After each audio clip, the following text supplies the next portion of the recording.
En el caso de las llamas de las torres de Nueva York, vemos que su color es un rojo oscuro y el humo es negro. Los incendios en ambas torres produjeron un humo denso, de color gris oscuro, casi negro. Esto indica que al fuego le faltaba oxígeno. Y bien, a pesar de esto, 55 minutos después, toda la torre se derrumba.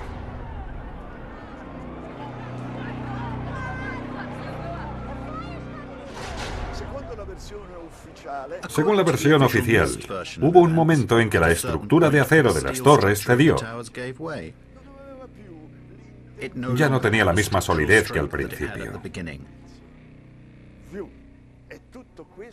Y todo esto a causa del calor, de un calor inmenso. Aquí hay algo que suena raro. Sabemos que algunas personas lograron bajar desde lo más alto, atravesando la zona del incendio más intensa.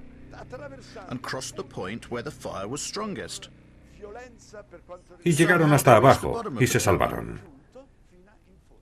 ¿Cómo lo consiguieron? No lo sé. Cuando miré hacia abajo no vi llamas. Pensé que valía la pena intentar bajar todo lo posible. Cuando llegamos a la planta 78, las paredes permanecían firmes, salvo una grieta por donde salían llamas. No había un infierno de fuego. Más bien me pareció que al fuego le faltaba oxígeno. Seguimos hasta la planta 74 y ya todo era normal. Las luces estaban encendidas y desde abajo subía aire limpio. En suma, temperaturas no muy elevadas, como podemos comprobar por la presencia de esta mujer, precisamente en el punto del impacto del avión.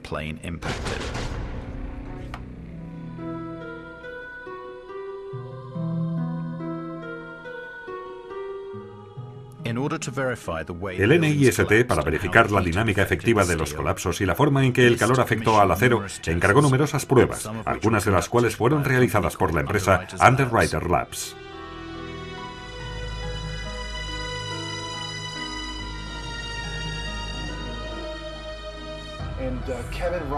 Kevin Ryan, un ex empleado de Underwriters Laboratories, cuestionó públicamente el informe del NIST. Una semana después fue despedido de la empresa. Hicimos pruebas sobre modelos de escala en agosto de 2004. Y las pruebas desmintieron la teoría principal de la caída de los edificios, la llamada Pancake Theory. La teoría en que los pisos se quedan apilados. En nuestras pruebas los pisos no se hundían. Y se hicieron en hornos con temperaturas mucho más altas, durante mucho más tiempo. Y aún así los pisos no se hundían.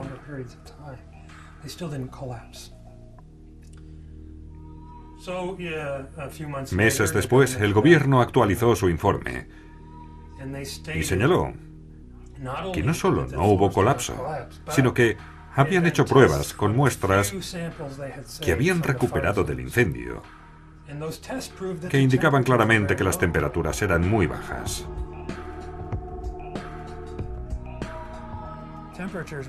Las temperaturas no habían sido suficientes, ni siquiera para debilitar el acero. Y sin embargo, lo que dijeron fue precisamente eso: que los pisos colapsaron y que el acero se debilitó.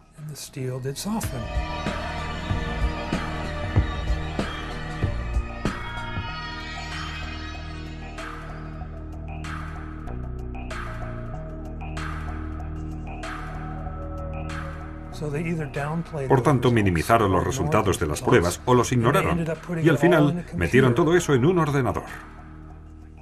Gracias a los ordenadores, el NIST consiguió corregir este problema. La teoría Pancake fue sustituida por la teoría del acortamiento por doblamiento. Según el instituto, el calor debilitó los pisos, que comenzaron a doblarse hacia abajo.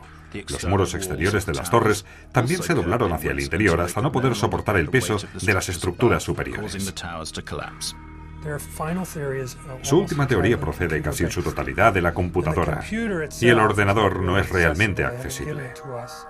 No nos han permitido revisarlo. Tras investigar durante 1 año y medio, descubrí que no solo contradijeron los resultados de sus propias pruebas, sino que además manipularon los parámetros de prueba.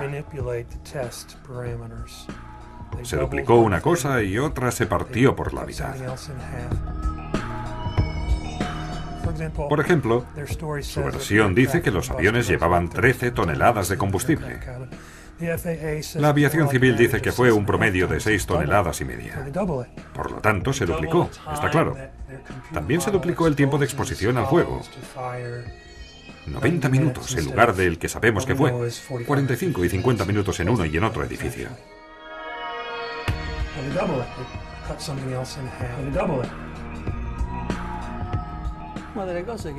Una de las cosas que más me impresionó fue la increíble velocidad del desplome de las torres. Es una velocidad antinatural. Si dejásemos caer un objeto pesado desde una altura de unos 400 metros, que era la altura de las torres, el tiempo que tardaría en llegar al suelo, suponiendo que no existiera la resistencia del aire, sería alrededor de 9 segundos. En solo 8 o 10 segundos la torre se hunde sobre su propia base. El impacto se produjo a unos 2/3 de la altura de la torre, suponiendo que la parte superior cede y se derrumba de repente sobre la inferior. Y aún considerando que aquella fuera muy pesada, la velocidad de caída de la torre, por la resistencia de los pisos inferiores, no puede ser tan rápida como si debajo no hubiera nada. Porque debajo había una enorme estructura que debería haber frenado de forma considerable la velocidad de caída.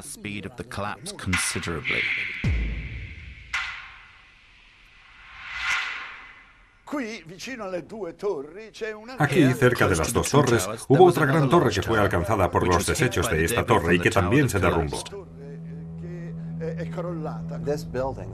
Este edificio, un edificio enorme de 47 pisos, nunca fue alcanzado por un avión. Sin embargo, se colapsó ese mismo día, pero 7 horas después de que cayera la última torre gemela, 7 horas más tarde.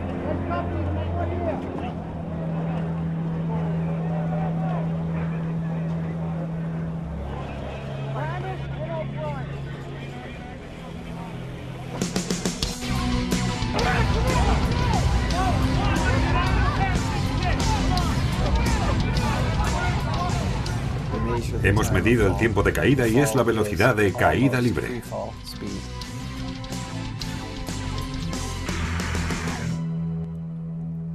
La caída de la torre norte inflige graves daños al edificio 7, en el cual surgen numerosos incendios.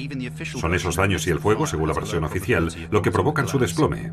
Pero ¿por qué este se produce a la velocidad de caída libre?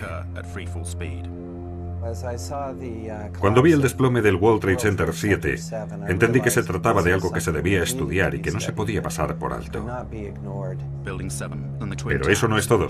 Hay algo insólito que comparte los escombros de las Torres Gemelas y del World Trade Center 7. Algo que no puede ser el resultado de un desplome espontáneo. Hay este acero fundido, que ahora hemos estudiado a fondo y que procede de los edificios, y que permaneció en grandes charcos debajo de los escombros de los 3 rascacielos, esto es, de las 2 Torres Gemelas y del edificio 7. Se ha hecho un análisis por parte de un instituto especializado que examinó la estructura de una viga recuperada de la Ground Zero.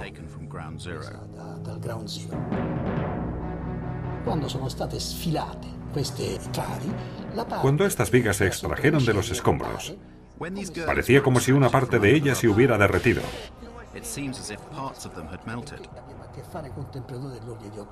Esto es totalmente inexplicable, porque las temperaturas alcanzadas por el fuego no sobrepasan como máximo los 800 grados. Para fundir una viga de acero se deben alcanzar temperaturas de alrededor de 1600 grados.